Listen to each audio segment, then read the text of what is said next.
Good morning. Good morning. How are you, Pat? I'm good. How are you? Good. All right. So, just so you're aware, our servers are still Oh, are they? Okay. completing, so it's going to take a little bit. Okay. They're getting close, though. I saw some of them are finished, All right. but I don't think we want to log in until then. So I will Okay. provide there's a single link for everyone, but I'll just tell everybody you have to have a Microsoft user ID and password. So if they don't have that, they'll need to use the link to go in and create that first, and then they can go on to get their RDP for their server. It'll get assigned automatically, and everybody will have the same username and password, which I'll provide here also. Okay. In fact, I'll All go right. ahead and drop those on here. Well, and maybe I'll wait until we have those. That way people don't try to join. Just the people. Sounds good. Well, All I'm going to right. go refill my coffee Yeah. then while we're waiting. Okay. Sure. All right. I'll be back in a minute. Thanks.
So we can go log in with this link? That's correct. Yeah, they're all up now. You can go ahead and log in. Awesome.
So it comes up to a John Rhodes 2E platform and it says it's stopped. That's correct. Yeah, we had to change the server that we use. So it should be starting, but you can go ahead and click start there if you want. Oh, start. Okay. On the button. Yeah, I've got them all starting, but. Oh, it keeps going back to stop. Failed. Okay. Yeah. Hold on and let it start. Okay. I've got it all of them starting. Okay. Master, so I didn't. I'll step away from the keyboard. I know we like to go, don't we? Mm-hmm. I should have clicked that a little bit earlier, but they literally in the last 5 minutes completed. So we're happy about that part. Good. Boreas, is that how you say your name? I apologize if I'm not getting that right. Are you there?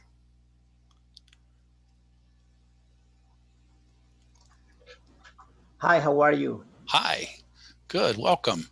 If you click on the chat option, you'll see some instructions for getting onto the RPA servers that you'll be able to use for this hands-on session. There's a link. Thank you. I'm just following the link, and okay, great. I'm going to start the virtual machine. Okay. Thank you. Thank you.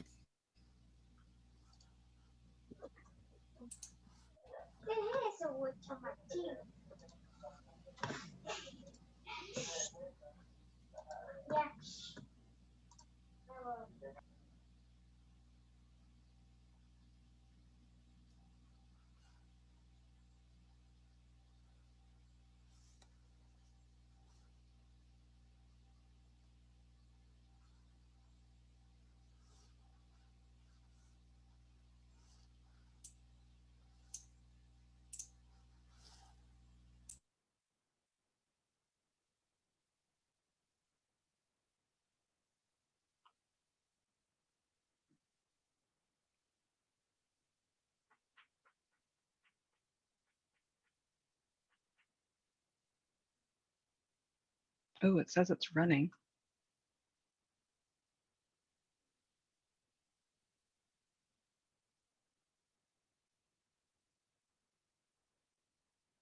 Sorry, I was muted. So yeah, you should be able to click on that, and it'll take you through a process to get your RDP. Yep.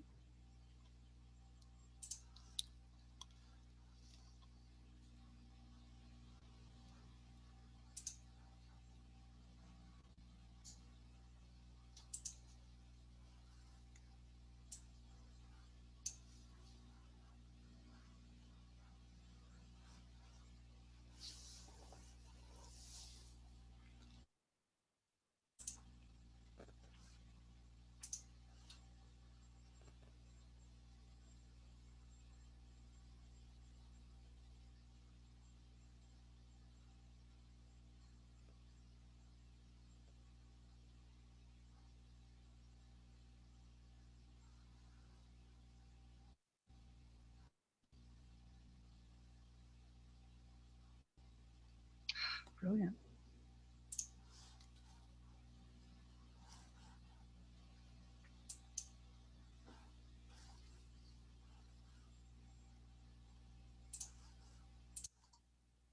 Okay, thank you, John. I'm in. Okay, very good. Great.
All right, looks like I've got to copy some stuff over here.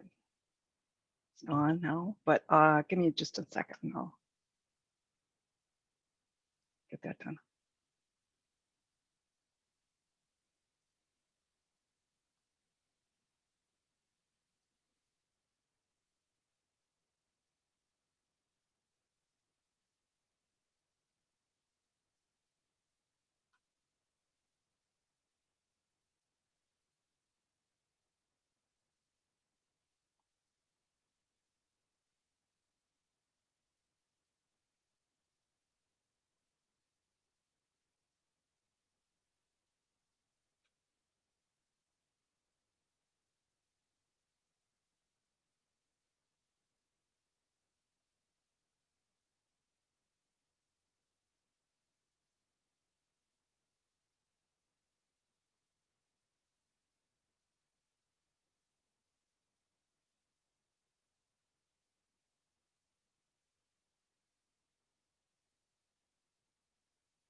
Um, Excuse me, I'm not sure if I'm just in the correct virtual machine because it says John Rhodes 2E platform, and to be honest, I don't see the robotic virtual machine. So I don't know if I'm doing something wrong, or or maybe the link just it doesn't show me Yeah, the correct virtual yeah. machine. I apologize. I should have said that. So this virtual machine name is going to sound wrong, but we had to change the machine we were using. And you're saying if you click on the I start click on button, the you do not see automate there in your session. sorry.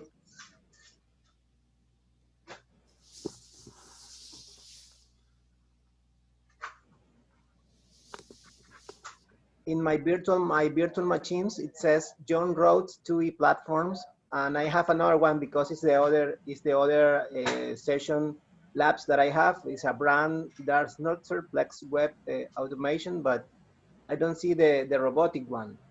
You don't. Okay, hold on. I'm getting on mine here. So,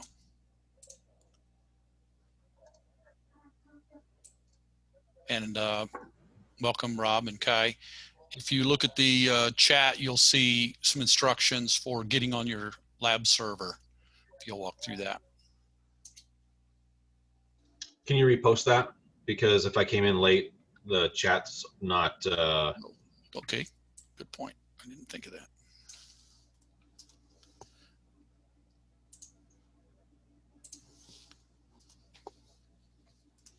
There you go. Perfect.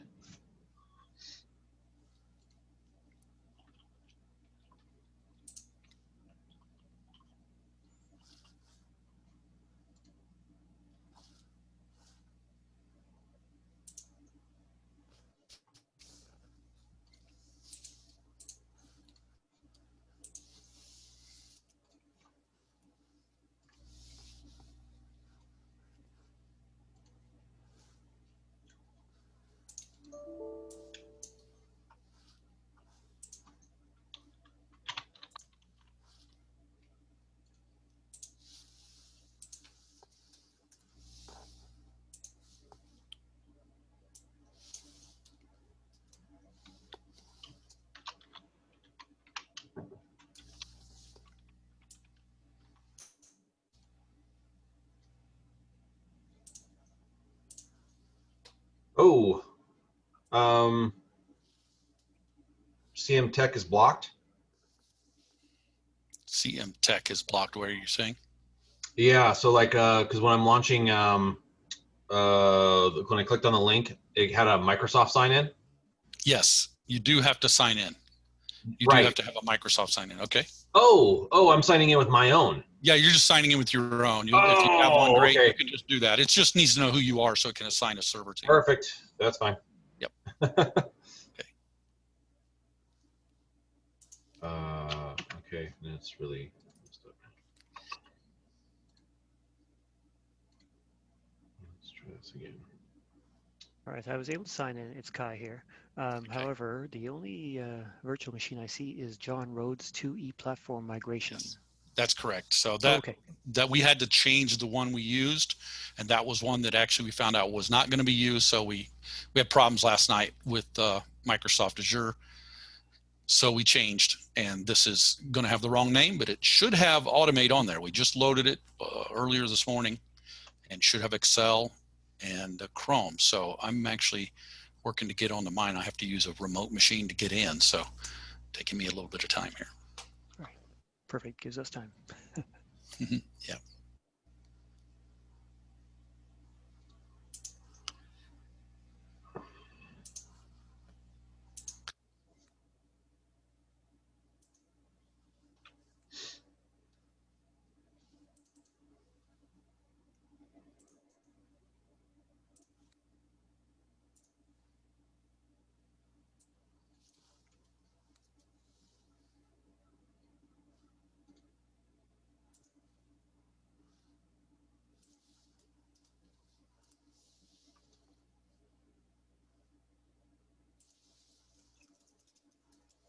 And so we're launching Automate Enterprise 11. Yes. Right.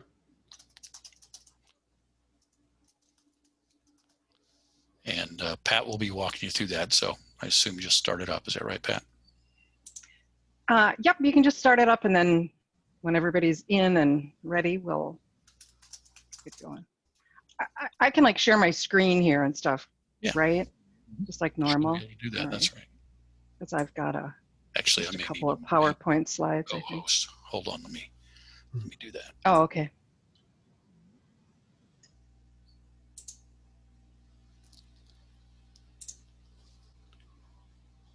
There you go. Now you're co-host.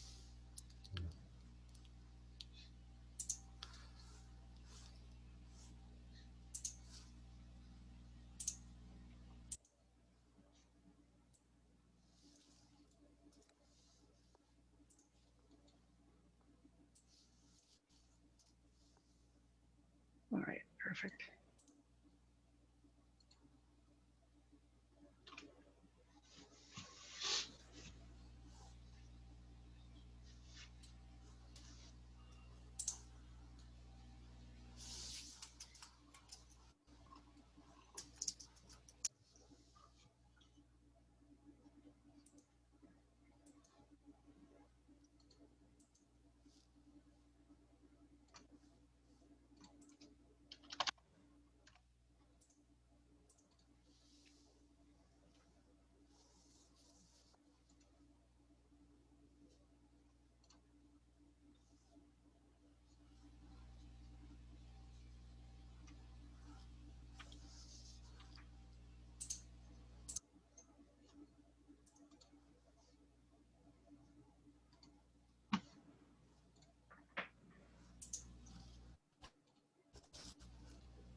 And just so you know, it's snowing sideways up here in Minnesota. So Really, that's fun. I have a lovely view out my window of sideways snow, which it's done every day since, I don't know, last Tuesday or some stupid day. Early winter. Yeah, really. I hope you're at home. Don't have to drive. Exactly, I am. Yes, no commute on snowy days. That's kind of nice.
And if you guys want to just let me know whenever you're ready. Yeah, that's what I was going to ask. Is everybody logged in now? Oh yeah. Okay. Sorry, I'm the slow one then. Okay. Get on it, Pat, Roger. I appreciate Pat joining us today to lead this session. Pat is, I believe, director of automated tools, or Automate, there at Help Systems, and has many, many years experience, I believe, right? With Yes, yes. lots of IBMI and also, of course, automation here. So thank you for joining us, and go right ahead and get started. This is obviously intended to be interactive, so feel free to ask questions. There were 9 people, so we may have others join, although they may have registered just so they could get the video. That's possible too. But I will also make sure that we're recording just now as we start. All right. Thanks, Roger. Yeah, thanks for joining me today, everyone. A little bit about my background. Roger's right. I started out on a System 38, if we have any other IBMI people here, so it's been a while. I've been an operations manager and joined Help Systems about 20 years ago, and I've worked with a lot of our products, IBMI line, and in about the last 5 or 6 years, we acquired Network Automation, and that's our RPA tool, and I started working with this tool, so been with it for a while. So anybody out here have experience with RPA tools? No, we've just been looking into it as of late. Have you? Yeah. We're actually big Help Systems customer. Where are you Well, from? we're small, but we have a lot of Help Systems products. So we're in Boise, or Meridian, Idaho. So Okay. United Heritage Insurance. Oh, okay. Yep. Okay. Do you use So, Robot? yeah, we use Robot Schedule, Console, and Alert. Perfect. We also have the Lenoma product, Crypto Complete, that was purchased by Help Systems. Yeah. And I think there's a few others that's escaping me. All right. Awesome. Always good to work with customers. Anybody else experience with RPA or Help Systems? To me, no, Patricia. Okay. Really, no. I'm Okay. new. All new. Okay, good. And same here, all new. All new. Okay, good, great. Well, thanks for joining us today. I appreciate it. I have a couple slides I want to show because sometimes I think you can get an idea of what something does better with pictures. And then we'll go online, and I thought I've got some tasks that I've built, and I'll kind of step through those, and then you guys can build them too, so you can get some good hands-on experience with Automate. This is a presentation that I do, I think, once a month for new users, kind of people that have downloaded a trial maybe and need some help getting started. So one of the things to keep in mind is that Automate, you know, we kind of talk about Automate like a Swiss Army knife. It can do all kinds of different types of tasks. It's also a scheduler, and I'll show you a little bit about the types of schedules that we have. So you can schedule executables to run. It's more of a Windows product. It's not necessarily an IBMI product, but you can run tasks on the I, and if we have time, I can show you some of those as well. But you can schedule tasks to run based on the time and the day, based on, we can monitor like an inbox for a specific email. As soon as that comes in, we can trigger the task to run. We can monitor files, of course, everybody can do that. We can monitor a database, and when there's a change, go ahead and trigger a task to run. So it's a nice scheduler, and you can schedule dependencies as well. So you can have a workflow. I'll probably show you one of those as we go forward. Interacting with websites. So the big difference between Automate and any other Help Systems product, I think, is the fact that we can do that kind of interactivity. Instead of having to always run batch jobs, we can mimic a human as far as pointing and clicking, entering keystrokes. We can like log into a portal and download some files.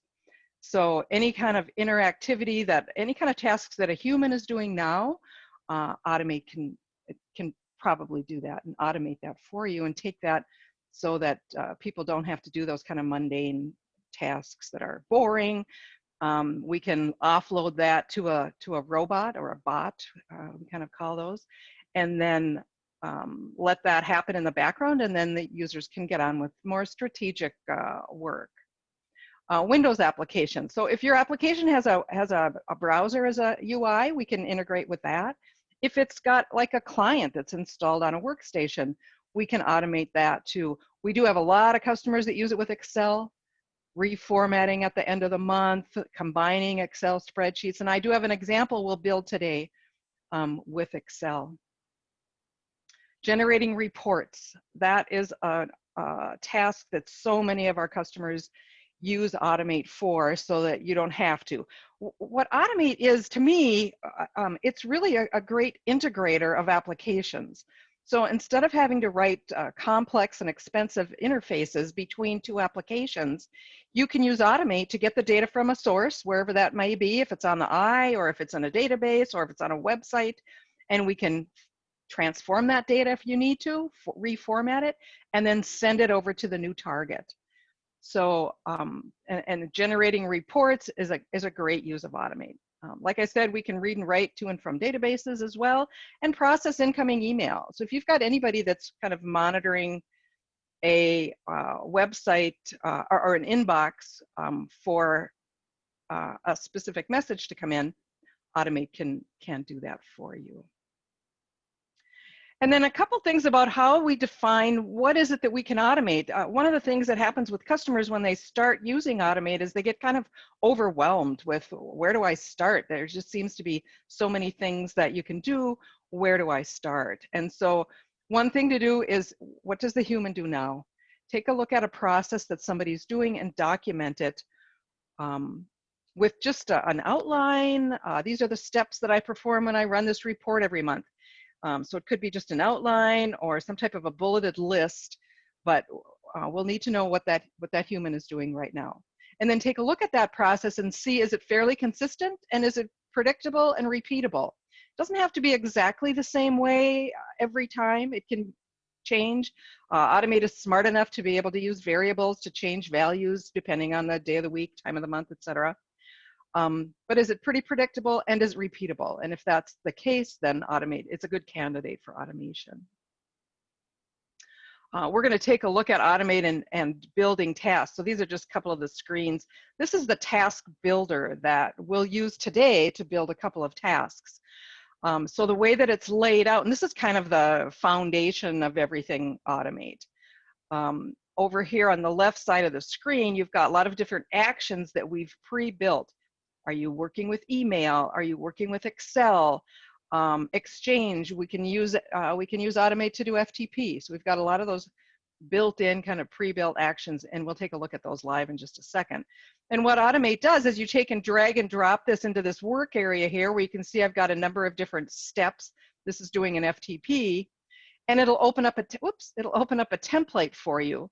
And you just kind of fill in the blanks. Am I uploading or downloading a file? Do I want to rename it or delete it, create folder, etc.? So if you click over here, it's going to change what it looks like here, and then you fill in that template with the steps that you want to take. Two more things before we go online. Triggers. So these are all of the different ways that you can trigger a task to run in Automate. You can schedule it for a date and time. You can schedule it for the last day of the month. You can schedule it to run every 15 minutes. So lots of different scheduling options. You can monitor a folder. And when a file comes in or a file changes, use that to trigger a task to process that file. You can use a keyboard shortcut. We've got a lot of customers like call centers that when a call comes in, they have to open up and search a bunch of databases and things. And so they'll have Automate right on their desktop. They'll use this keyboard shortcut. It'll go in and it will do those searches for them. It will open up all the windows that they need opened, all the applications. So there are a lot of customers that use it just alongside the work that they do, and they can use a shortcut just to start that process. So they don't have to run a bunch of keystrokes. A database action. So we can monitor a database for a change, an update, an insert, delete, and then process, run a process to process those records. SharePoint as well. We can monitor a SharePoint event. and use that to start up a process. And then email was only added a couple of years ago, and it's really been really popular with people, because I think a lot of people maybe in accounting are waiting for invoices to come in, and then they've got to detach that invoice and go ahead and process it, whereas Automate can do that automatically by monitoring that email, taking those attachments and storing them somewhere, even reading through them if you need to. And then, as you can see, we've got other types of triggers as well. So that's kind of the big picture of Automate. Any questions?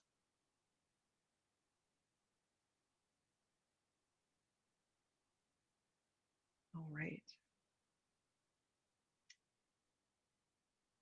All right, so I am going to, so if you got logged into your VM here, there should be a task down at the bottom on the taskbar to open up Automate Enterprise, and that's what this is. So we have a couple different versions of Automate. One is a desktop version. Some people will start there. It just runs in one location.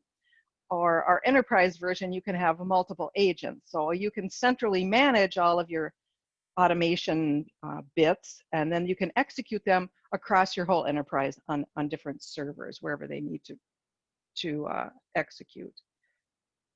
I'm going to open up one of these. So this is a workflow. I'll just open one of these guys up. I do want to put this over here so I can see who's here.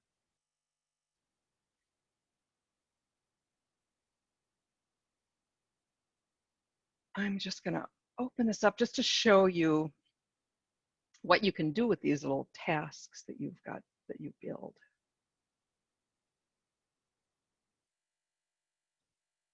Come on, buddy. There we go. Oh, and this one's just got one little task in it. So this is a workflow, and this gray box is an individual task. We're going to build the individual tasks this morning. One of my coworkers is going to do the afternoon session, and I think that they're going to build a workflow.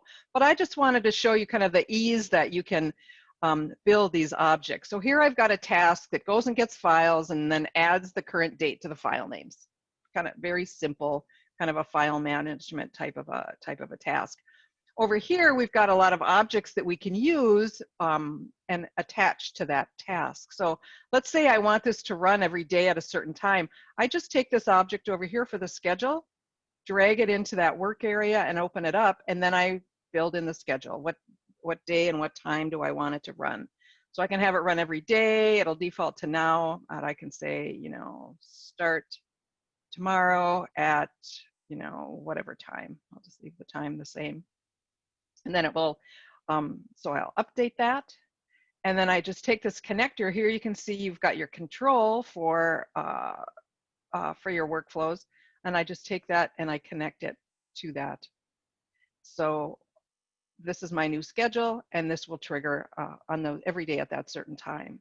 I can do the same thing with these other triggers, an email. So if I take my email over here, I'll just show you that. So depending on the version of Exchange that you're using, currently our email trigger works only with Exchange. Enter in the username and password so that I can connect to the Exchange server. Which folder do you want to monitor? And you can monitor any folder that's out there. And then what is it that you're looking for? So what's the filter?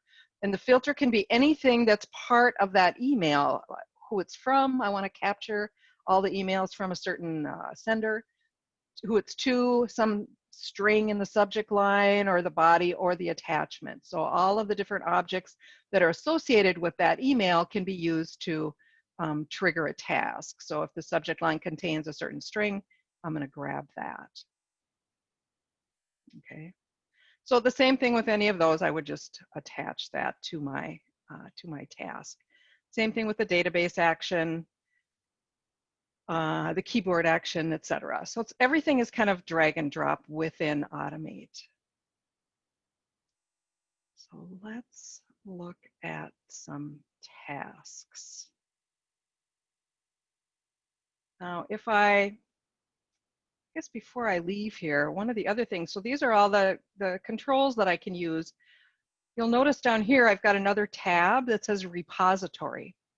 So one of the beautiful things about Automate is that if I've got tasks that I've already created, they're available to me and I can use them multiple times. So they're kind of pre-built. I can take this, we're going to build this one today that does a Google search, but I could take this if I wanted this to run after this other task. I can just take it, it's already pre-built, and I can now connect it to this workflow. So I'm going to change the files and then I'm going to do a Google search. So this repository is great. You can build, you know, I think I've got some samples on my other system where I am going to email the help desk, or I'm going to email the on-call crew. And so I can create that task once and then I can use it multiple times. So nice to have this repository available. Also, just to let you know that there's security built in, so you can determine who has access to any of these tasks and any of the objects within Automate. All right. All right, so let's get down to the work. Minimize this. Oh, I'm not going to open that one first. I'm going to go back to my repository and I'm going to open up the Google search. Now I kind of pre-built these and I'll kind of go through and show you how it's built. And then you can do the same on your system. All right, so here's my task that goes out to Google and searches for help system software. That's what this is doing. This is the task builder. So like I said earlier, this is kind of the foundation of all things Automate. This is where it does the work. And so the way this screen is set up here in the top, you can put in some favorites. If you use the same options over and over again, I think we pop in the FTP in here. You can create little snippets. So if let's say I always log into the same portal, I could take these three actions here that bring up the portal, log into it, and then hit enter to start it maybe. I can take that and make a snippet out of it, and then it's going to be available to me whenever I'm building a task. So I don't have to do all those three steps. I would just take this and drag it over here, and it'll put those three steps in there for me. So we've got a lot of features in here to make it easy. I'm not a programmer. You might see that as I go through this. I'm an operations person, but I can do Automate. You don't have to have any programming language. You do have to understand the logic of a program. I've done some CL programming in the olden days. And so as long as you understand the logic, you can build a task. Obviously, developers or programmers can be a lot more efficient with Automate, and they can make their tasks a lot more efficient as well. So you'll see an increase in productivity if real developers are using Automate. That's kind of this piece up here. Up across the top, you can see where I can, if you make changes, you can save the steps that I've got here.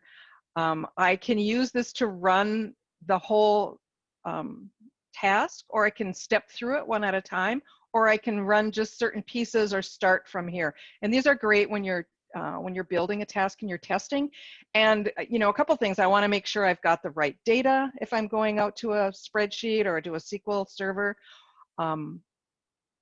So you can just run pieces of this while you're doing your testing and building your tasks. Over here then on the left, underneath actions, these are all the different kind of pre-built actions that are available to you. And if I open it up, you'll see that there's lots of them here. Kind of overwhelming sometimes. So I'm going to go through just a few of these just to give you some ideas of what you can do. Now, certainly Automate is great at doing that interactivity. And that's what we're going to do here is we're going to enter some text into a field. But we do have the ability to work with an API. So if your application provides an API for maybe uploading data or downloading data or entering, you can create a connection with our HTTP action, and then use that API in the background. So it doesn't have to be interactivity. It can be done in the background.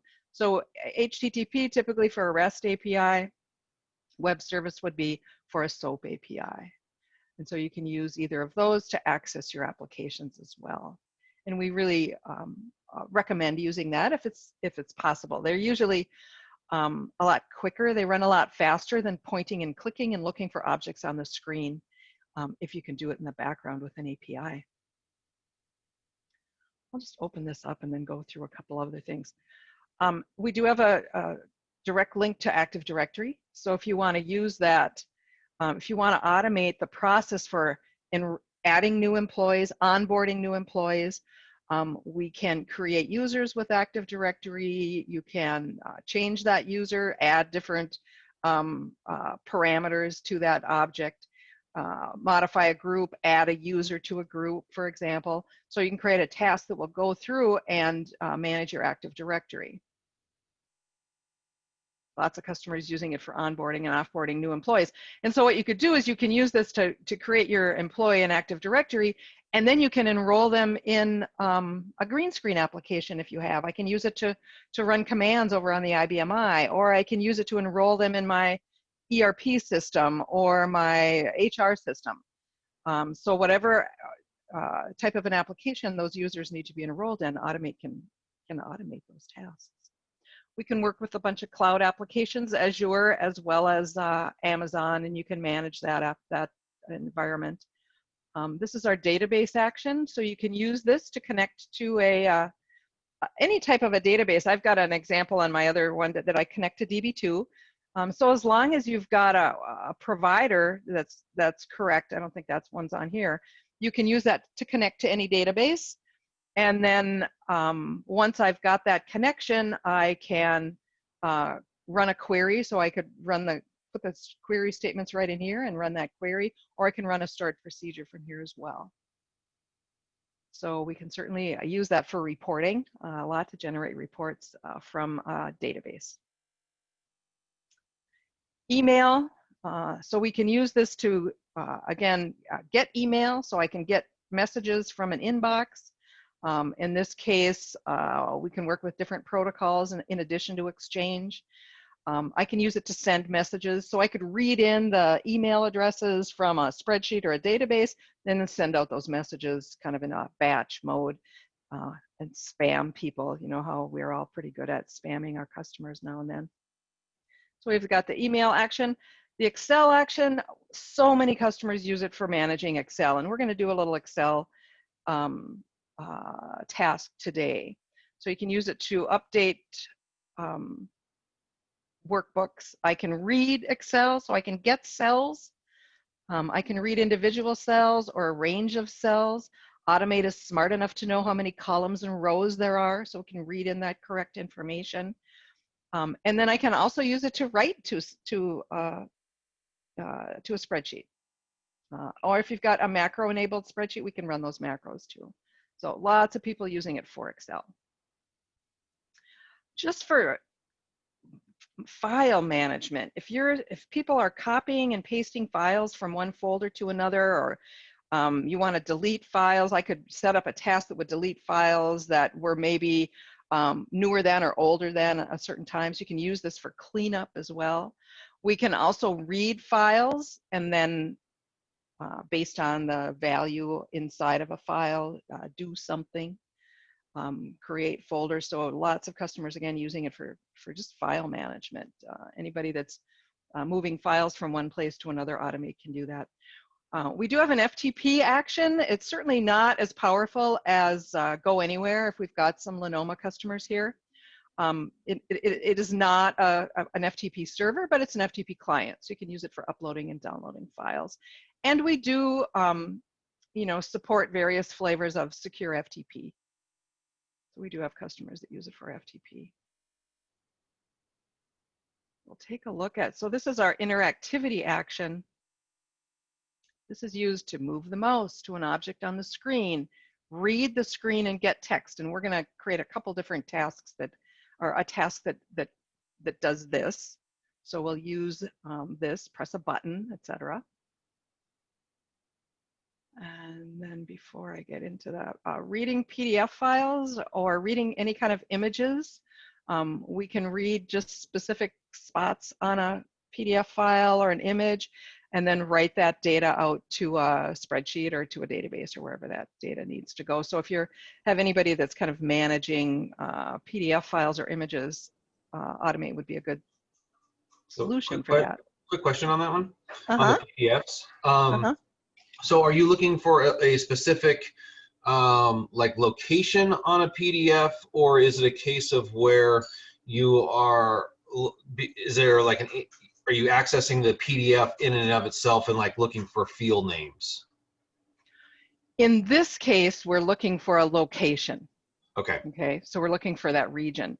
But with the PDF action, what you can do, it's a couple ways that you can do it. You can look for a field, so it depends on the type of PDF it is. Right. Or we can go get the whole thing, put it into a text file, and then parse through that text file looking for values within the file. Okay. Very cool. Okay, thank you. Yep, you bet. Just to let you know, so the run action here can just be used for running any kind of executable, any kind of a bat file, any kind of a executable that you want to execute. We can do that. That certainly might be part of a process as well. The terminal action, and I don't think we have access to an IBMI from here, but this is what we use to access like a green screen, 5250 session. So you can make a connection to that system. And what type of emulation do you want to use? 5250, or sometimes VT100 works just as well. I've got some samples that do that. And then you can use it to send text. So in my examples, I log in. And so I would put in like the user, and then, where's my bracket? And then a tab key to the password, and then enter the password, and then enter. And so it's kind of, and then you could tab to the next field, and you can hit enter when you get that, screen that comes up that says you're already logged in, or whatever that screen does. So, and I've got some examples for running reports, kind of moving around the screen, entering values, entering dates, etc. So the terminal emulator is great for automating some of those green screen applications that you might have, or in a Linux server too. If you're just going to call a program, you could use the terminal action to access those other types of systems. This is our browser actions, kind of like the interactivity one. We can open up a browser session. It's compatible with Chrome and the Internet and Firefox as well. Navigate to a certain page, read a value on the screen, or set the value on the screen. So you can read or write, click a button, etc. Extract a table. So this is a great way to get data if you've got an application with a browser interface. And we're going to set one of these up here first too. So as you can see, it is rather a Swiss Army knife, and then it's got lots of different options that you can use for whatever your task needs to perform. So to build this, excuse me, what we're going to use is the web browser action. And so you should be able to go into Automate. I'll start from scratch here and show you how you would build this. So when you log in to Automate or start it up, you're going to come into this page right here, I believe, the workflows. So what you'll want to do, the first thing you're going to want to do is go to the repository, because we're going to build tasks, just these individual tasks. So, and I put a folder out there, but whichever folder you end up in, which is fine, you'll just click on New, and it will give you a new task. You have to know if your keyboard is, you know how to spell goggles. Give it a name, and then double click on it, and we'll open it up. These are all different parameters that you can put on a task security. We're going to track any changes that are made, so we'll have a list of the revisions, what to do on an error, etc. But we're going to concentrate today on just building these tasks. So then you can double click on the edit. and it will bring up this blank screen in a minute. Come on, buddy.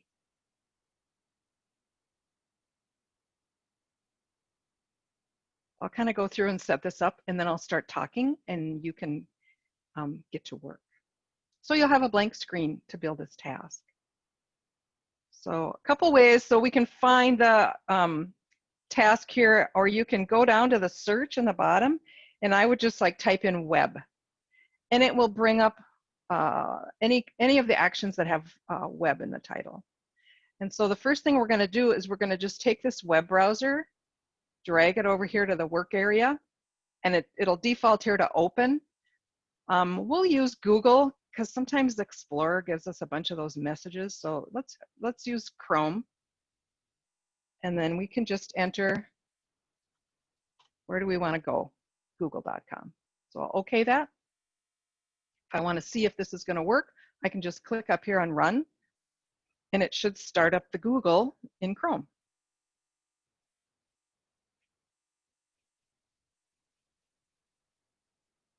As long as it's green, it's still working.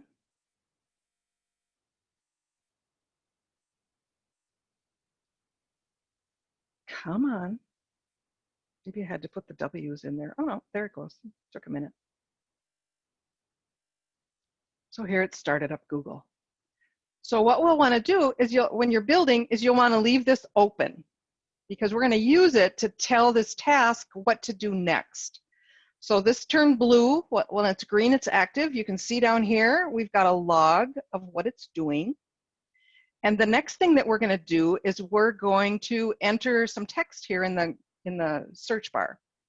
So you can, I'm going to use the set value, and I'm going to drag that over here. And I've got it here to set value. The first thing that you need to do is you need to tell this task which browser session am I using. I might have multiple browser sessions open. Now, if you'll notice up here, in the first step, it creates a session called browser session 1, and that just defaults to the next step that I'm putting in here.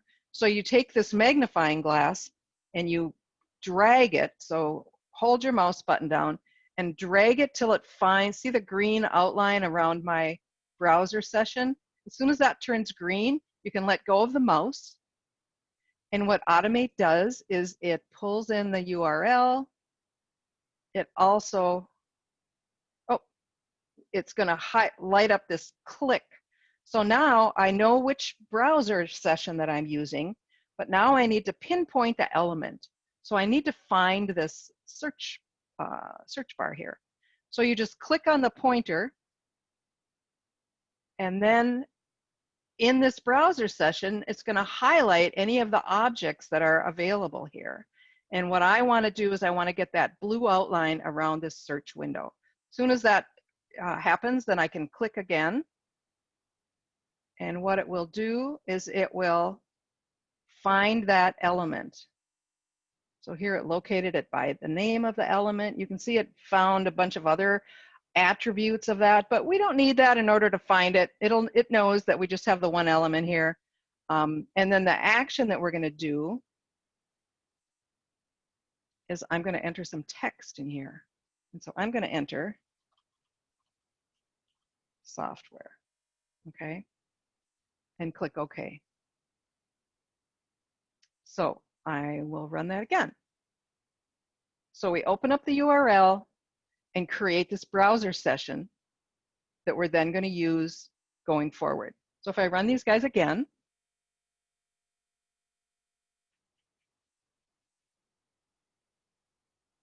got it open, and then it entered Help System Software in that search bar.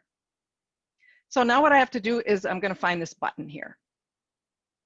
So I'm going to use the same browser session and drag that over here. And now I want to use a click. Okay, so I'm going to highlight the click. Same process. I need to find the browser session. So I drag that magnifying glass around the browser session.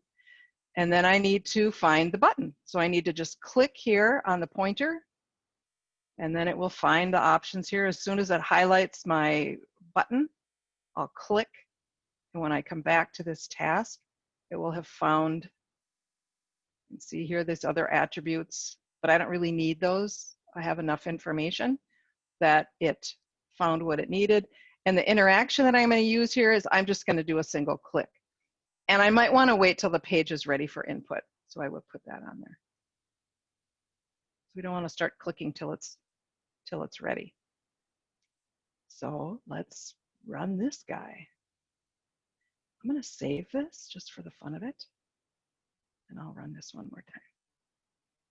So it opens it up. Puts help system software in the search and clicks on the Google search and brings up all the good things about help systems. Now, if this was an application and you got into the application and now maybe you've got, you know, a list of reports that you need to run or some other search that you need to do, you just continue to do the same thing. What does a human do when they run this?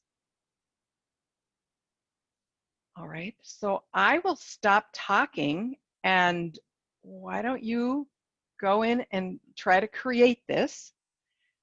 If you have any questions, I'll just be hanging out here.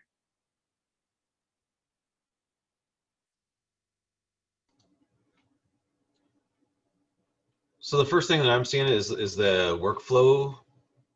So are we doing a, you know, I see that yours says task. Okay, so right. how did you So, get to the so when you come into Yep. workflows. Okay. Switch over to repository. Click on the repository. Okay, there we go. All and right. then you'll see tasks. Thank you. Mm-hmm.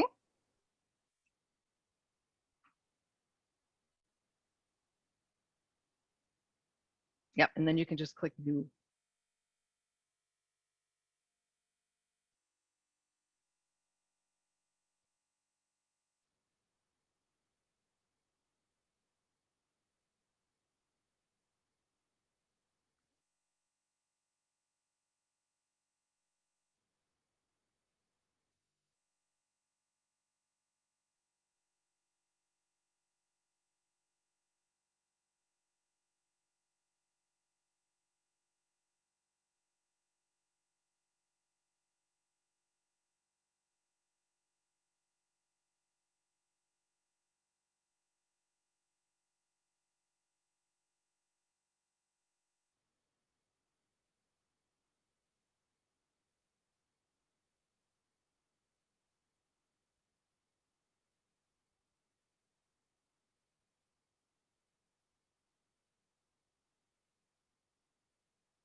Everybody else moving along?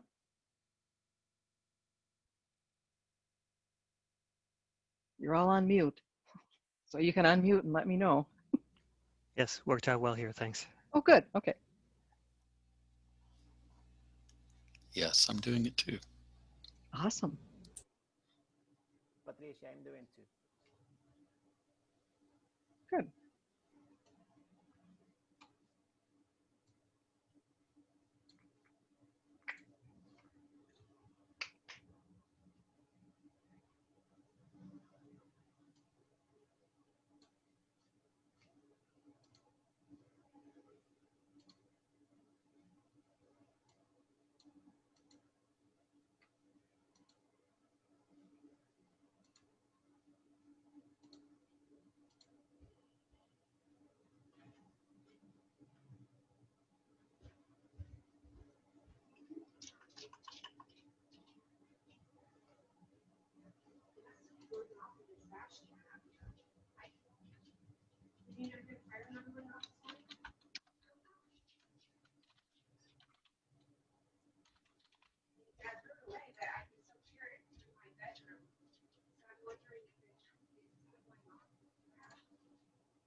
When you get finished, then if you want to add a close,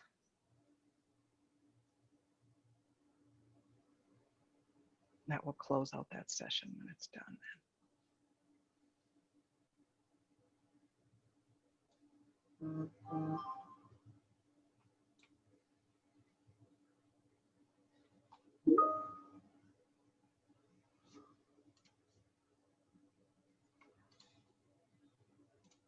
So which option to enter in the text? Use the set text or set value. Sorry about that. Set Oh, value. there it is. Okay. Okay, yep. And then you'll have to scroll way down to the bottom where it says interaction, and that's where it'll ask you what is it that you want to do. Okay.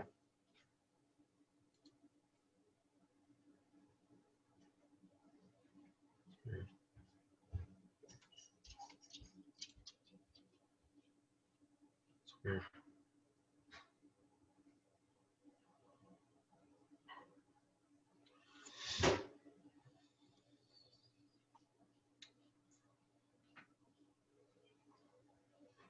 So it's strange that I click on select for the browser, and it's not picking up. It's not highlighting like yours did. Do you have to have multiple sessions in order for that to happen, or does it? No. So if you use the magnifying glass, it doesn't find the browser session that's open? No, it doesn't. Did you open it? Was it open with this? Was it open here with this? So if you open it, it's not going to find it. You've got to open it with the first. Oh, step. gotcha. Okay, yep. Well, I didn't tell you that, but that. Okay, so I actually have to like step through it. Yes. And I don't know why that is, but I know it's about something in the background. Because when you open it, it'll tell you here, it's something to do with like selenium, which it'll tell you here that Chrome is being controlled by an automated test software. So it knows that. So it's kind of links together. Okay. All right. Okay, so if I just do like the run selected. So, yep, you can just go, you can just run selected. Highlight that line and then just run that one. Pop that open. So now I can say. Right. Now if you use your set text or set value, then it should find it. See, and it's interesting. The session name is still browser session 1, but when I go to select the browser, it's not pulling it up. It's not giving me the highlight. I don't know if anybody else is having that same issue. Anybody else having that issue?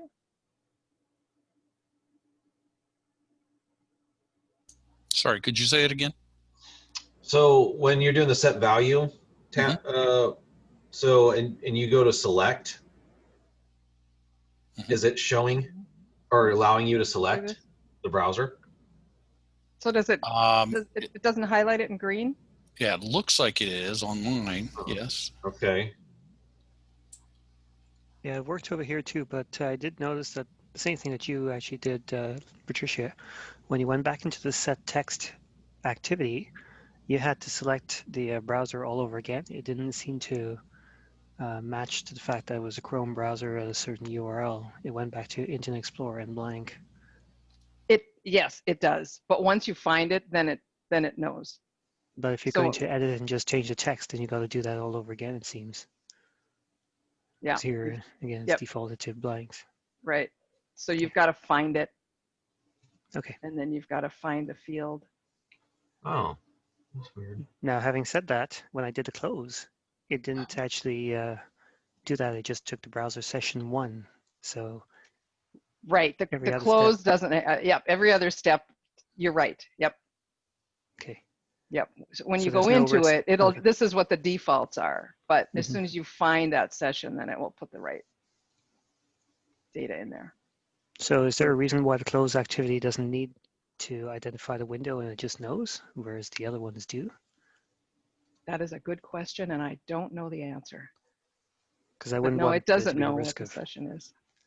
Wouldn't want there to be a risk of the wrong window being closed. I assume that's well, it's browser session 1. I figured it out. Sorry. It's only going to close browser session 1. So if you do have multiple sessions open, it's only going to close this one.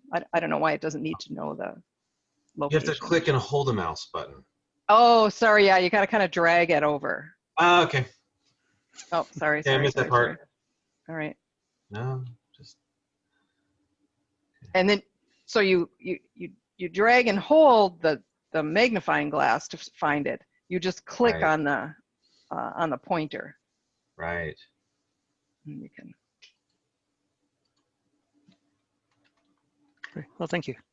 Oh, you're welcome. Press the button to select the browser. I'm getting an error message and telling me that that I cannot select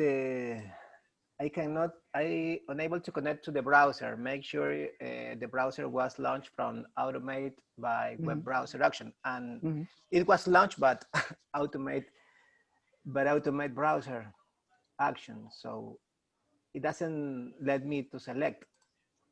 When you do that set text? No, when I just want to select the browser, I just press the magnified button and try to select my browser.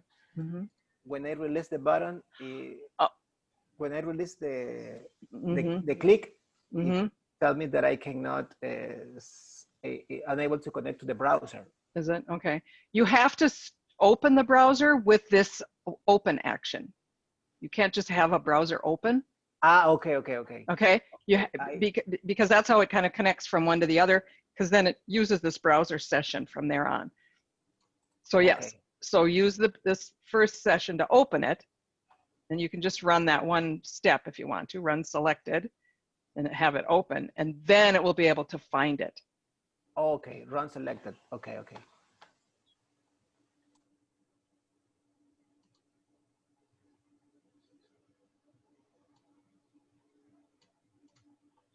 Okay, so again, I'm back on the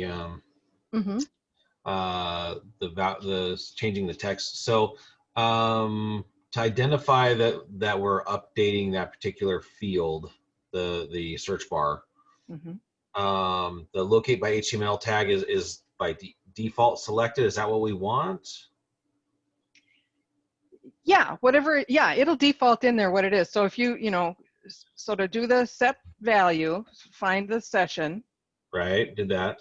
Okay, and then click here. Okay, hold on. I need to switch. I only have one screen that I'm having to bounce back. Oh, dear, bummer. Yeah. The case of working from home. So exactly, right. The joys of working from home. Okay, so all right. Okay, so you're saying locate by name.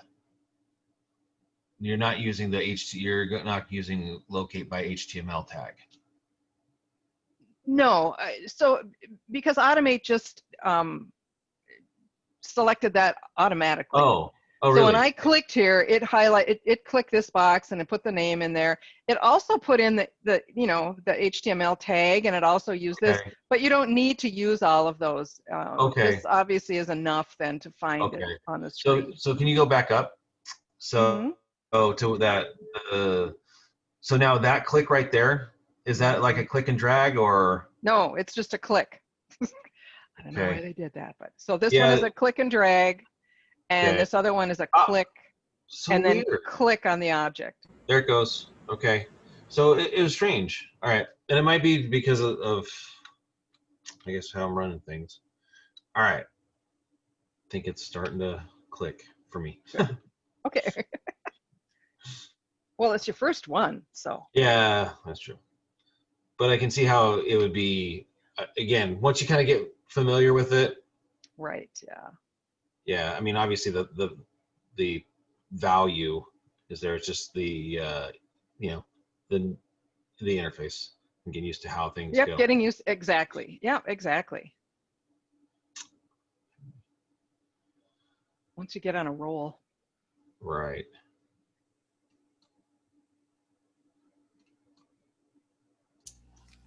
I will second that.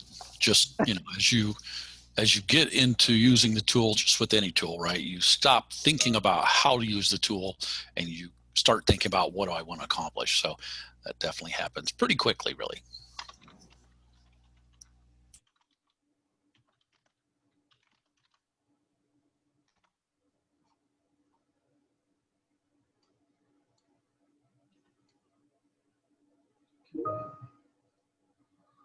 Okay.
We can stay on this one till, I don't know, for 5 more minutes or so. If you guys want to let me know when you're ready to move on, no problem.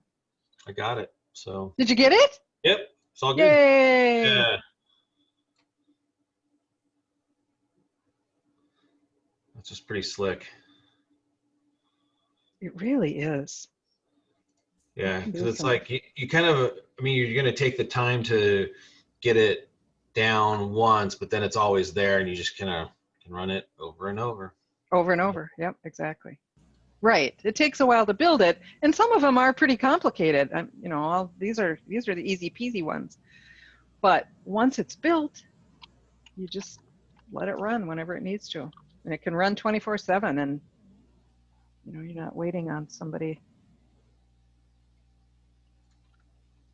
I wanted to jump in. I saw, and I apologize if I get your name wrong. It's John Dementio. You there? Hello, Gian Domenico. Hello, thank you. So I just wanted to mention that I know you came on late. I added to the chat the instructions to get onto one of the RPA hands-on servers. If you want to follow those, you can follow along with and do some of the exercises here. All right? Okay, thank you very much. Yep.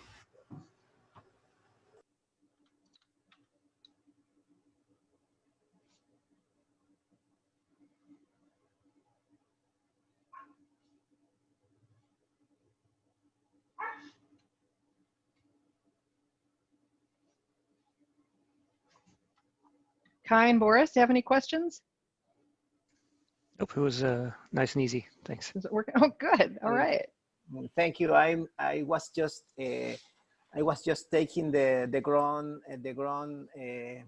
option. I was using web browser legacy, and for that reason, they was not creating me the browser session one, so I cannot select it. And okay. I just changed that, so I'm just going ahead. Okay, you go ahead. We'll give you a few minutes. Please continue. Okay. Yeah, we updated the browser action, I think about 2 releases ago, probably about almost a year ago now. But we couldn't get rid of the old one because people were using it. That one is only compatible with Internet Explorer. And anyway, the newer one is very slick and very stable. That's the big difference that I found, that it runs without errors every single time. So, all right, we'll give you 2 more minutes and then we'll do another.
All right, let's take a look at another type of a task then. So this task kind of does the same thing, only in a Windows application, not on a browser. And for our sample, we're just going to use Notepad. So this might be an application, excuse me, where you, it could be a document that you have to update, or it could be an application that's got a an interface that's more of a Windows client, you need to enter keystrokes. And so to build this one, let's open these up. The first thing that we're going to do is we're going to, and I'll go through this again and build it new, is we're going to use this run action and drag that over there. And I'm going to just run Notepad. And I do that because you can, because everybody's got Notepad. And so you just put in the Notepad exe and it's going to start up that application. And so often we'll use this for any application that a customer needs to start. Sometimes there's a shortcut on the desktop that you can point to and click and start it that way.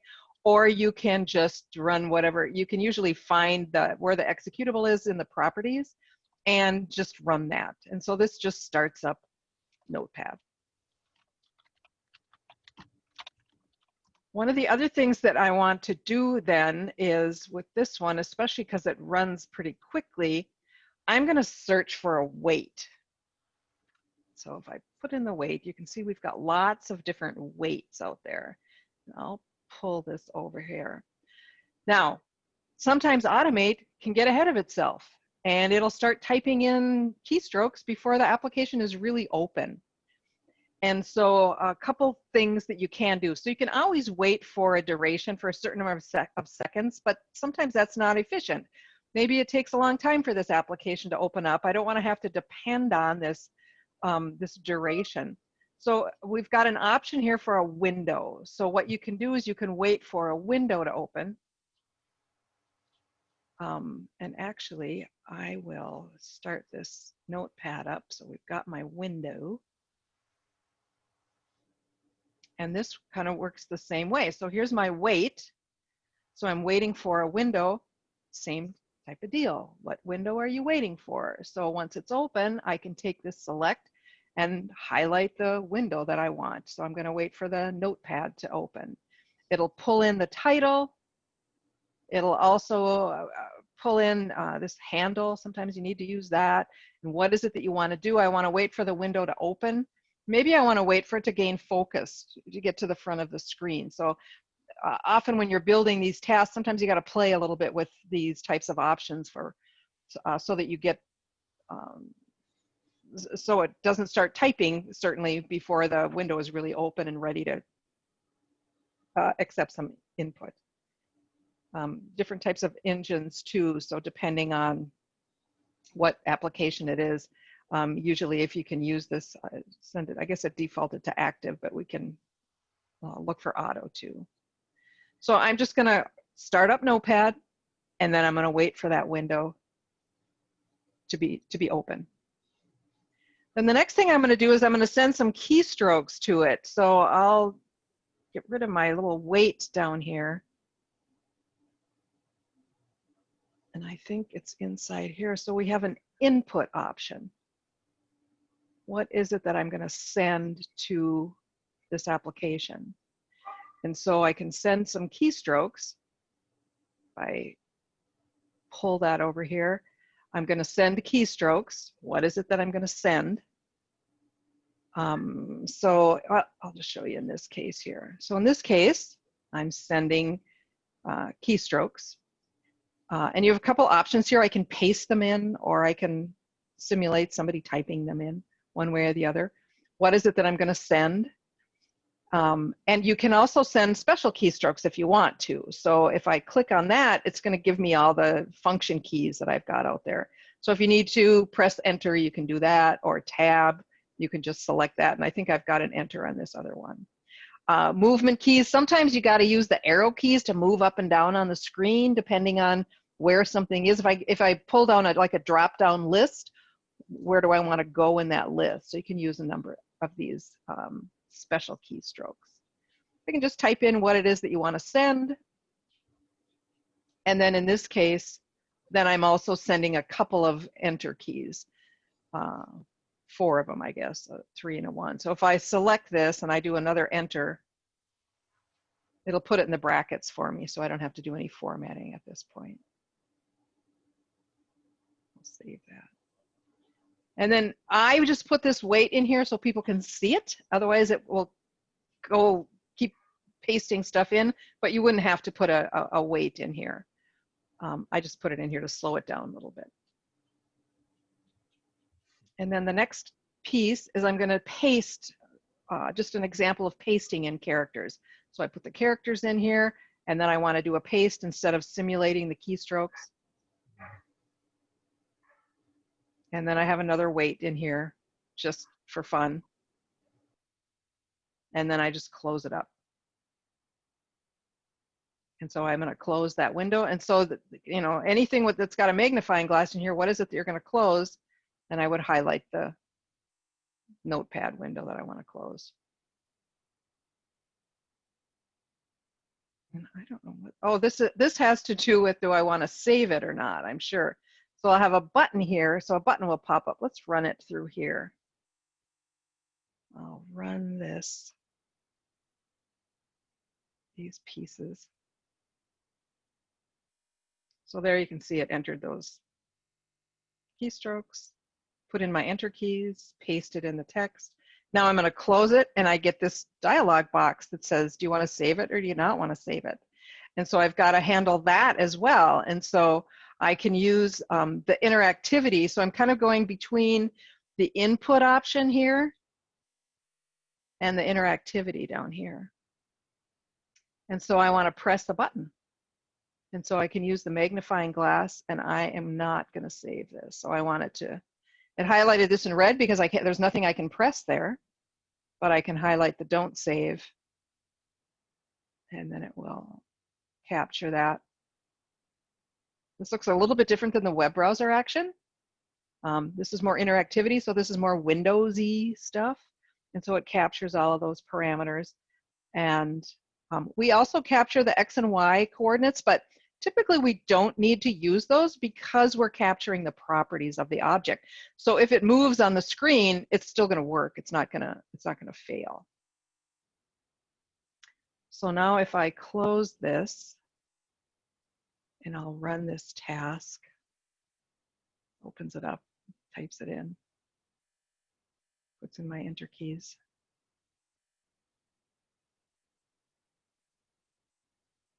And clicks on that button.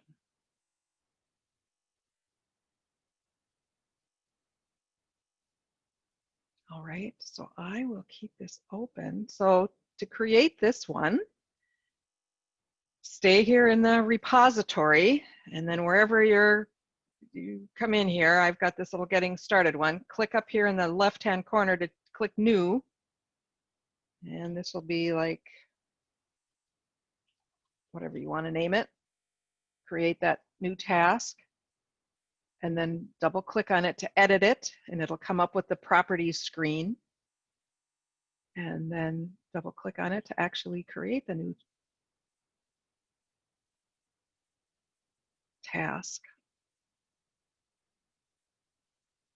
And so this one, once it opens, so instead of using the browser action this time, we're going to be using, so under here, under GUI automation, if you open up under there, it's going to be a combination of input and interactivity. Here's where we're sending our keystrokes. Here's where we're finding the button to close it. And then also the run action. And this is just going to execute Notepad. So that's the first thing that you want to do. And I don't think you have to put a path in there. Windows can always find Notepad. So I run that to get it open. And then I can use my input, etc.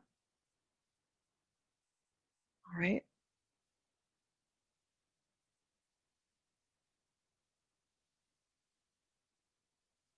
I'm just going to simulate these keystrokes.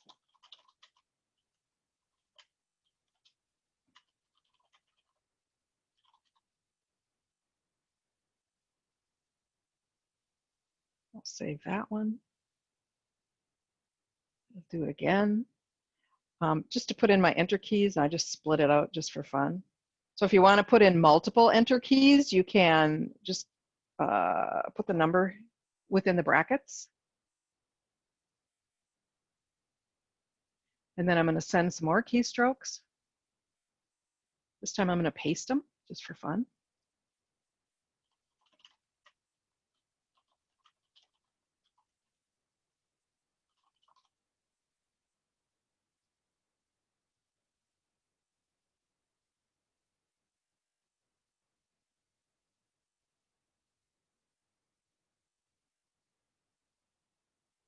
And then I'm going to, what am I going to do next?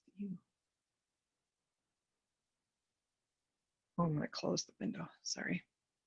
I'm going to close the window. Oh, that must be a window action.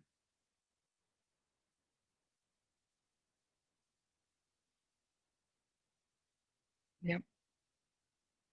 So I'm going to close this window. And here's where you can use the magnifier to find the window that you want to close, which I guess I won't have that one. I'll open this up. Close the notepad window.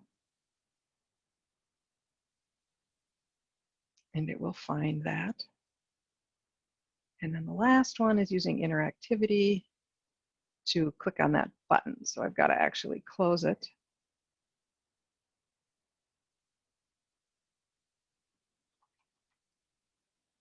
And then I want to use interactivity to press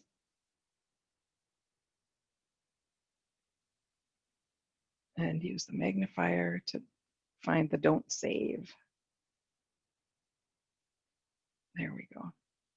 And sometimes it'll take a minute to find the whatever it is that you're looking for on the screen, because it's finding everything on the screen until you find what it is that you need. So now if I run this one,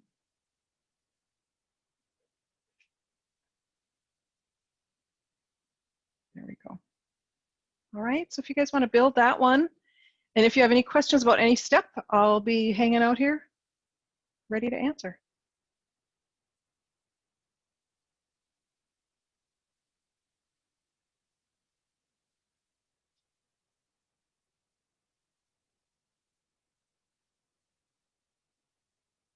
So I think in real life, often this might be used for, selecting menu options, maybe entering a date onto a report request. Again, anything that's got kind of a Windows type of a interface, as opposed to a browser interface. So one thing I've found that's handy, and apologies if you said this, Pat, I didn't hear you, but the oh, hang on, I can't hear you. Just a second, I got to do something with my audio. Okay. Oh, Is that it's you, me. Roger? Sorry, I had my. Yeah, it is.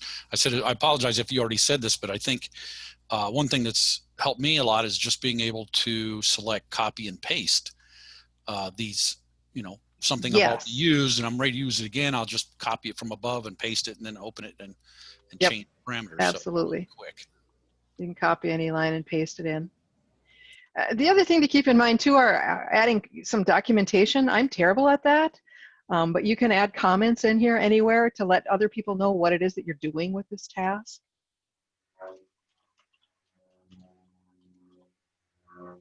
And it's always nice for your co-workers or whoever might take over after you're gone to know what it is that you're trying to do.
Thank you, Patricia. Definitively, the practice make the master. So this one was a little bit easy to me.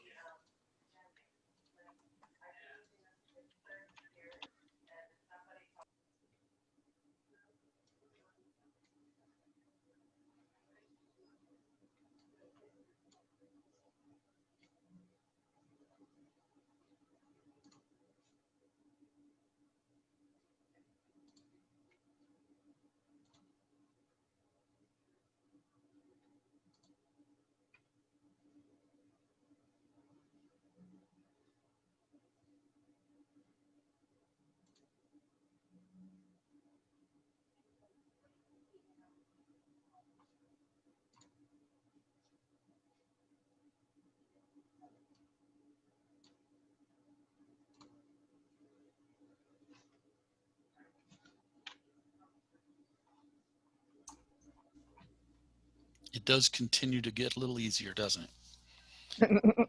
Start to see how it works.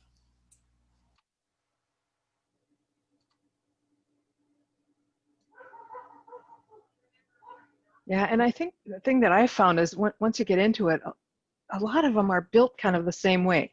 The first section goes and gets the data. The second section of the task processes whatever it needs to do, and then the third section outputs it to somewhere.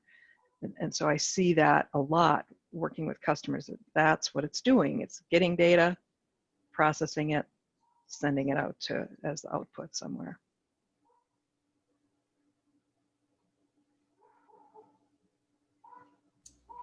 I can see how the snippet would be really helpful in that way.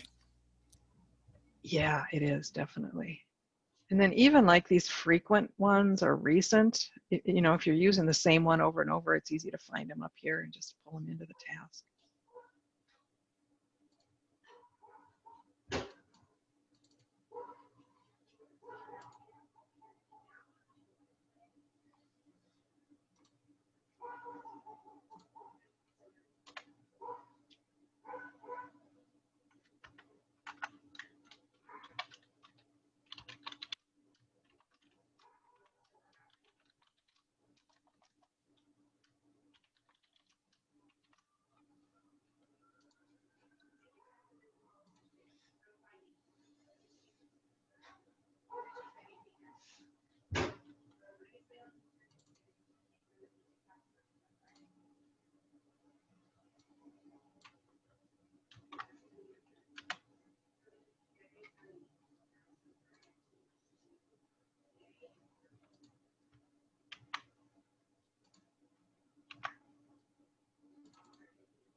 Excellent.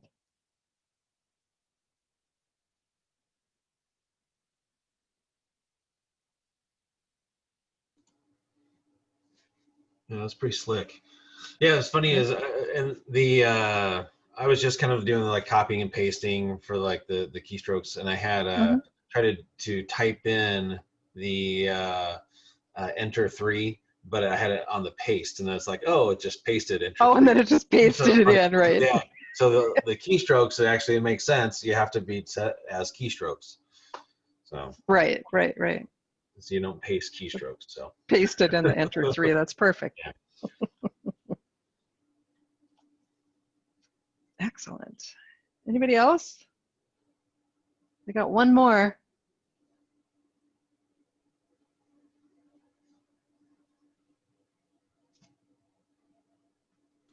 It's works out great over here if you're waiting Good. for me. Okay, good. Thanks, Kai. Boris, you good? Questions?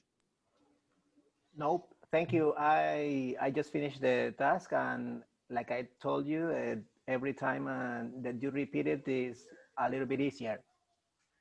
Good. Okay, so good to hear. Good to hear. Okay, now I'm going to give you a hard one. All right. Okay, thank you. We don't want it to be too easy. Oh my gosh. All right, so this one is going to use Excel. So I think, now I've got a spreadsheet out here.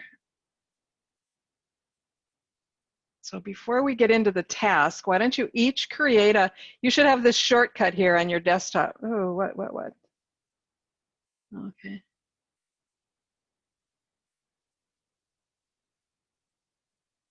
Okay. So if you would create a spreadsheet, and you don't have to put all this information on it, but just put 3 names in the first column. I'd say put the first name as the column heading, and then just do like 3 names. So we just have some data to work with. I'll give you a couple minutes to just create a spreadsheet that has some data in it. And then I'll show you what we're going to do with that. So let me know when your spreadsheet's ready.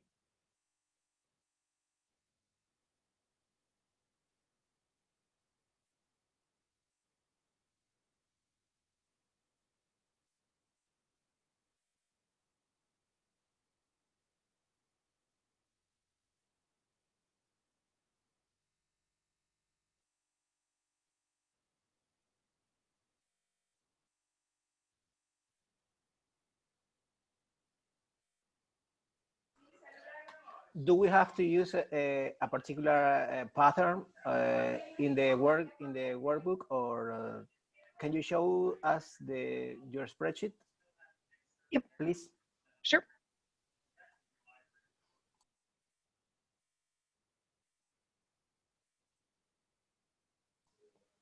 Thank you. No problem. Yeah, you just need to put in a name, and you can store it anywhere. I suppose it'll default to documents, but I'll show you how we can find it.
Okay, if you just want to let me know when your workbook is saved, and then we can move on to the next step.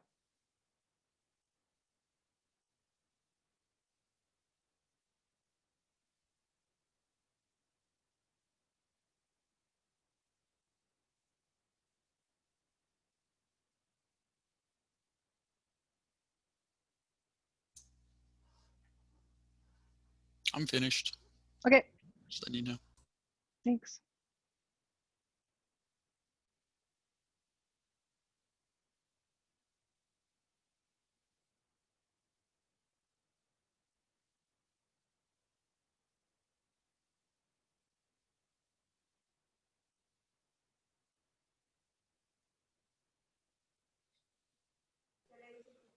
I have finished too. Thank you. Okay, thanks, Boris. Same here. Yep, I'm Okay. good. Okay. So we got all of the spreadsheet. So let's see. So that's going to be our data source. I'll run through this quick and then I'll go through it again. So what this task does is opens up that spreadsheet. You can see we've got the Excel action that we're using to open it up. And I've got some variables in here, but you don't need to do that. And then it reads it. So we've got this get text option. And we're going to, when Automate reads in, we're going to use this cell reference and we're going to say whatever's in column A, and depending on the row, we're going to put a loop in here so we can read through the rows, populate the first name. So we're just going to pull certain pieces of data out from that spreadsheet. And then just for this exercise, instead of writing it out somewhere else, we're going to just pop it up in a dialog box on the screen so that we can see that we got the correct data. And then you can put in whatever you want. The message today, we will have a variable for row, and I'll show you how to build this. And then we'll have our variable for the first name, and then we'll put that in the dialog box. And then this loop is going to go through and say, if the expression, keep looping as long as there's something in this first name column. And then when it's done, end the loop and close the workbook up. So here's how we build this. The first thing that we want to do is create variables. And so we've made it easy to do that by up at the top of the screen. If you just click on add variable, you can put in what you want your variable name to be. I'll show you how those are used. So I've got a variable called first name, and I've got an initial value in there. You don't have to put anything in there, but it just has an initial value of first name. And then the second variable we're going to create is row. This is called the row, and we're going to start on row 2 because we're not going to read in that header. If you don't have a header, you can start at row 1, but we're going to start at row 2 in this example. And then I also have a variable for the file, but in your case, for the file location, you don't need to do that. I'll show you how we'll find that file. I'll build this kind of with you. So you open up so over here on the left, we are going to use the Excel action first. And what we're going to do is open up the workbook.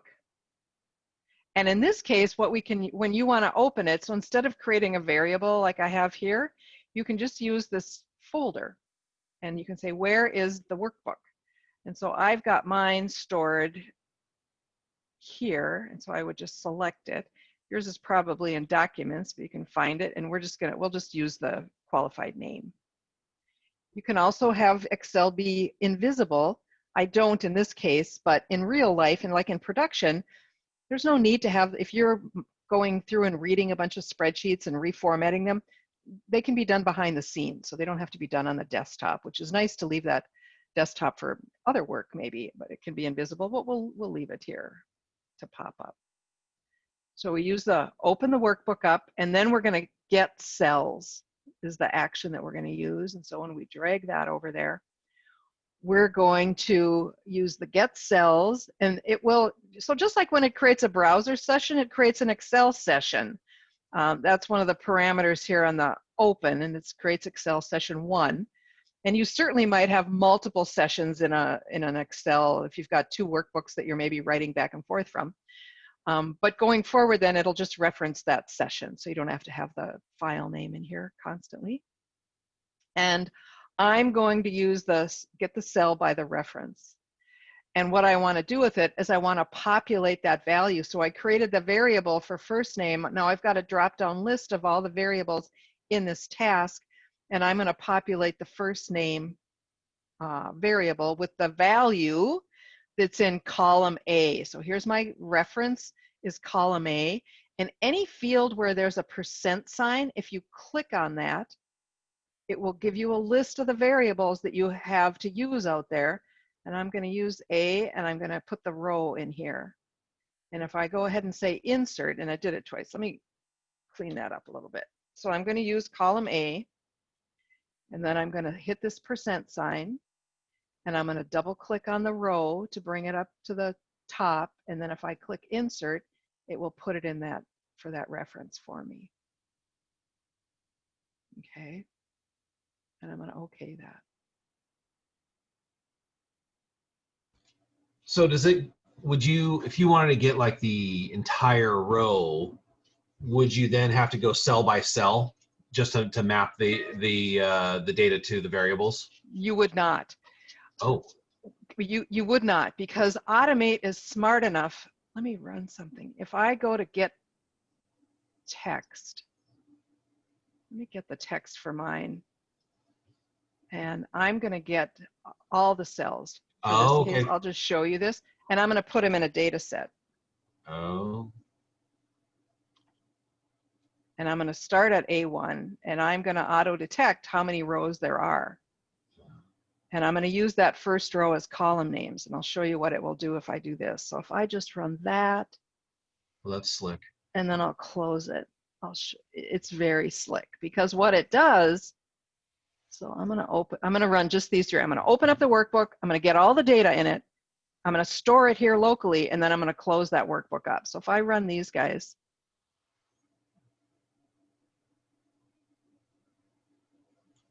oh, I should have done it in the background, whatever. Okay, so it's very quick and went and got it. So if I look down here, so here's my output with my log. I've got another tab here with variables. And so here's my first name that I've got in here in the row. Now it's got a variable out there for the DS data. That's where I stored all the, and if I go here to take a look at it, now I've got all this data stored locally.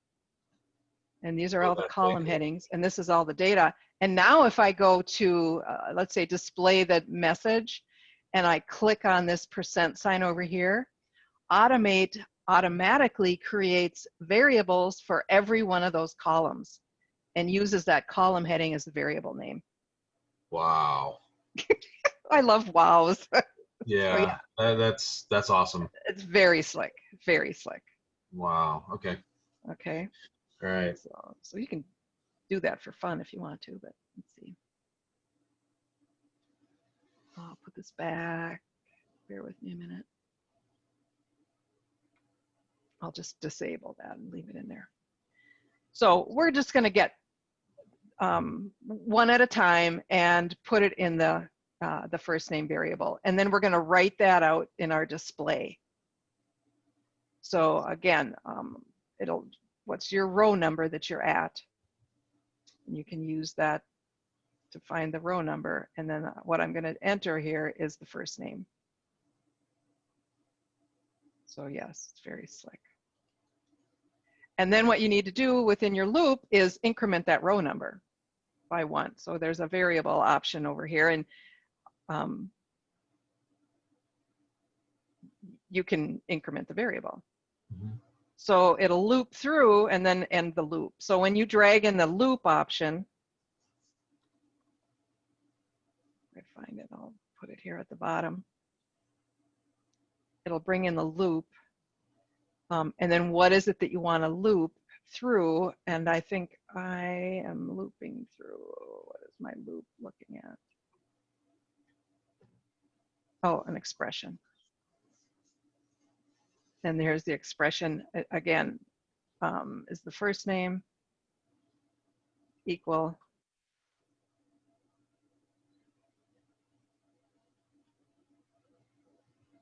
what did I have here? I think two sets of quotes. As long as there's something in that first name value, then it will keep looping. And then it also puts in the end loop, and so you have to kind of wrap that around what you want to do between the loop. Okay, so this one's a little more complicated, but we'll kind of step through it. The display action.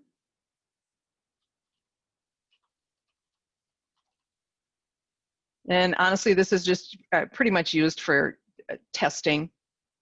I want to make sure that I've got the right data, so I just pop it up on the screen and look at it. But you can see, you can create a little application. You know, I might have make an input dialog box if somebody needs to enter some data into the input before the rest of this process runs. I can create an input box. I can customize the box, et cetera, and how it's laid out. So you can kind of create a little application if you need to for something. So if I run this, here's what it's going to do. It'll open up the spreadsheet. I'm going to get the text, and then it's popping up that screen. So row 2, so here's my variable for the row number, and here's my variable for the name, is Patricia, and I'm just going to okay that. And row 3, oh, it's lost its mind. Row 4 is Patricia. That's not true at all.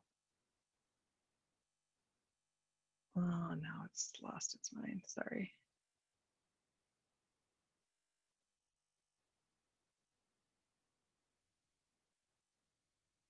Let me close this without saving it. Oh, let me end this. Of course, I'd get an error. I must have screwed something up here. Let me open it up again.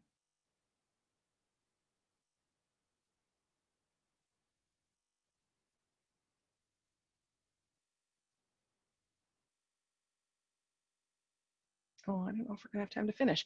So if you want to start a task, at least get the spreadsheet open and get the data from the spreadsheet. Let's get to that point. Let me run this and see.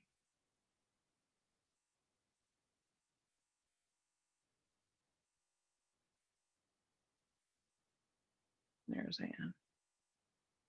Emma.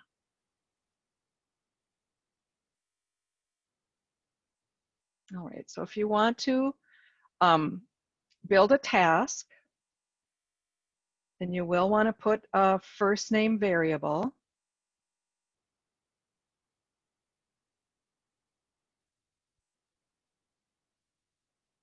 And actually, you can just open your spreadsheet and find it. You don't have to create a variable for that, certainly. And then get the text.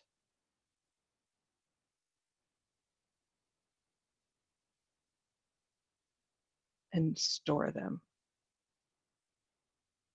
That'll give you some idea of how that will work.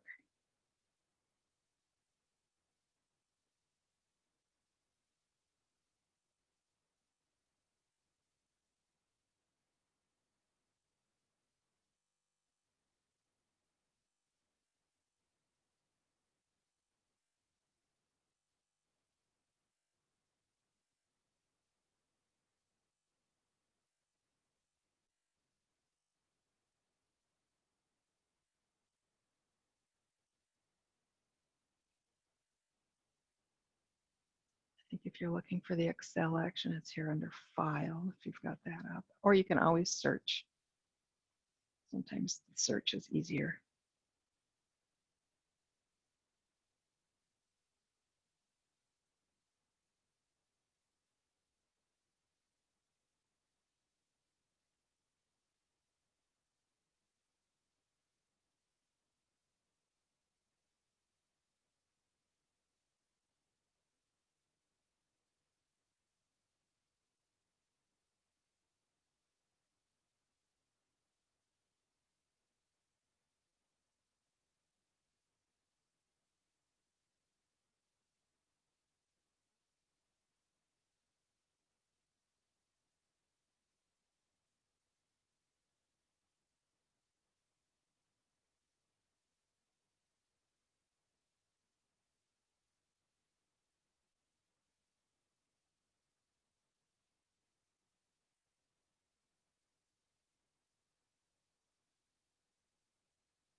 Any questions that anyone has, let me know.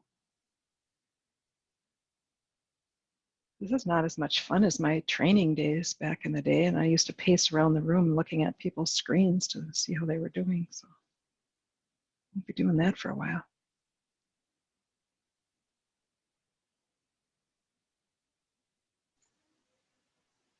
For the loop? Yes. Okay, so to get to for the until, I'm not seeing like there's like an until. So is it under expression, loop expression? Yep. Okay, So if you loop the expression and then put in this expression. Yeah. Got it. Thank you. Double quotes there.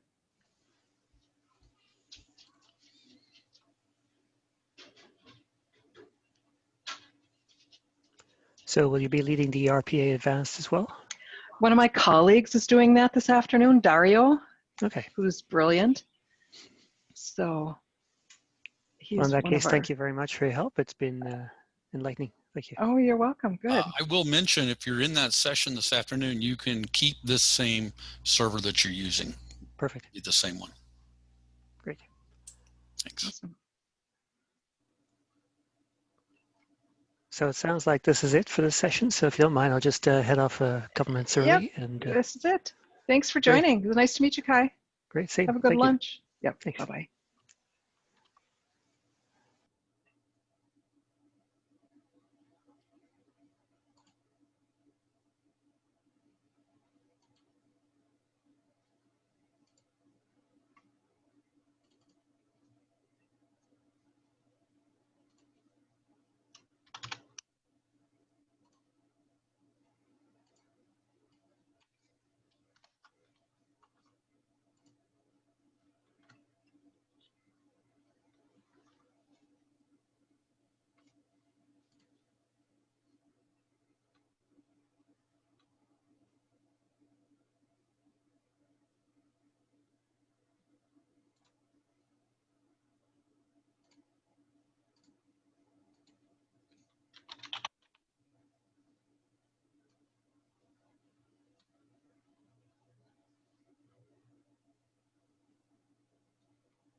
Any other questions?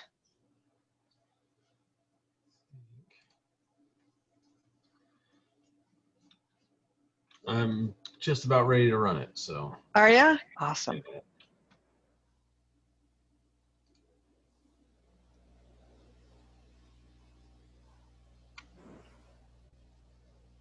Just need to add the close. There you go.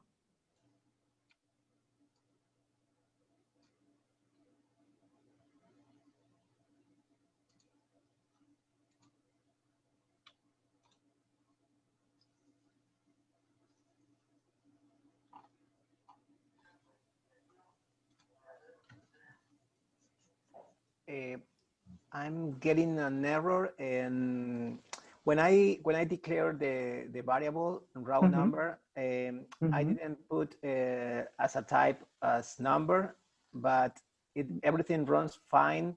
But when I try to increment the variable by 1, I just got a message telling me that maybe that there was something wrong with the type of the variable, and I put it as a number.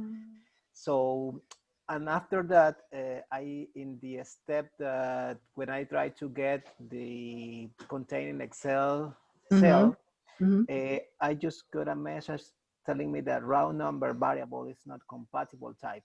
Oh, did you change this to auto? I put it as a number. I'm going to try to change again as as an arrow. Put it to auto. Okay. And see what that does. Because I don't know if that comes across as a number when it's pulling that record from Excel. Give that a try and see.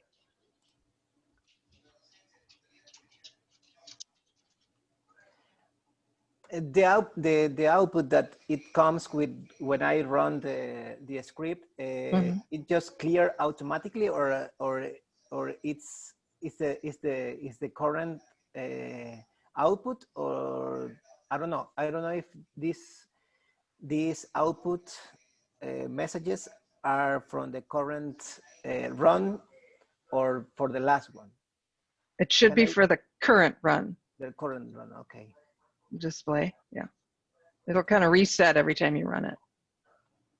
Run this and see.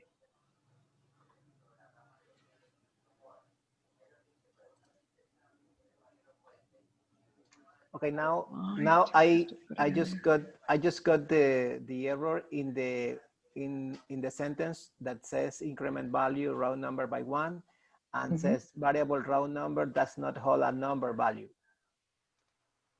So it's an auto right now. So that's why I changed the number. Okay. I don't know why. I don't know why either. Sorry. Let me try to find out a little bit here. Raw number.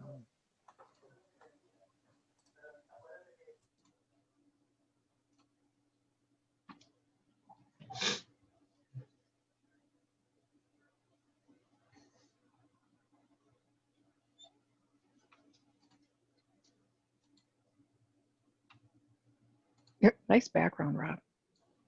Thanks. Oh man, so yeah, it looks Questions? good. Actually, yeah, I even added the an interactive thing because it was popping up the activation screen for Excel. Did you? Awesome. Yeah, I was like, oh hey, that's cool. You just like, yeah, I want to cancel, and just it worked click out OK. good. Yeah, all right, it's fantastic. Good. All right, awesome. So yeah, Right, so good. okay, so we're good to keep. So just keep good. it the way it is, and we'll be ready for the next session. Exactly. Yep. Awesome. Thanks, Rob. Nice to meet you. Good to meet you. Appreciate all the info, and yeah. So good. Hope you got some ideas. Sure. Thanks. I'll talk to you yeah, we do. In the session later. What's that? I said you're going to be in the session this afternoon. Oh, absolutely. Yeah. Yeah. That's kind of, I'm really glad that, you know, that Automate, I've been looking at Automate for, gosh, a little over a year. And I was telling Roger that I met up with Daniel Lawn. Oh, yeah. At in the InsurTech Connect conference last year. Oh, okay.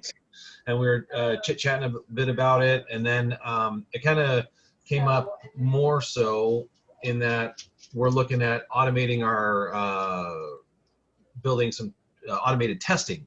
And so that's why I was like, oh man, perfect. Right. Perfect use. And so that's why we're kind of looking at something that's going to do more than just automated testing. This is actually giving us an RPA tool as well that we can do other things. So that's why I was like, okay, this is kind of a, I'd rather have, like you said, it's like a multi-tool, right? I'd rather have a multitasker than a unitasker. Then just exactly. So Who's my Elton Brown I used to watch. He's a exactly. cooking guy. Yes, I'm a huge fan of his. There you go. And that's exactly how I like to operate in the kitchen. It makes so much sense. It does, absolutely. Yeah. So that's funny. All awesome. right. Well, nice to meet you. Thanks, Rob. Thank you. Take care. Good. All right. We'll see you later, Roger. All right.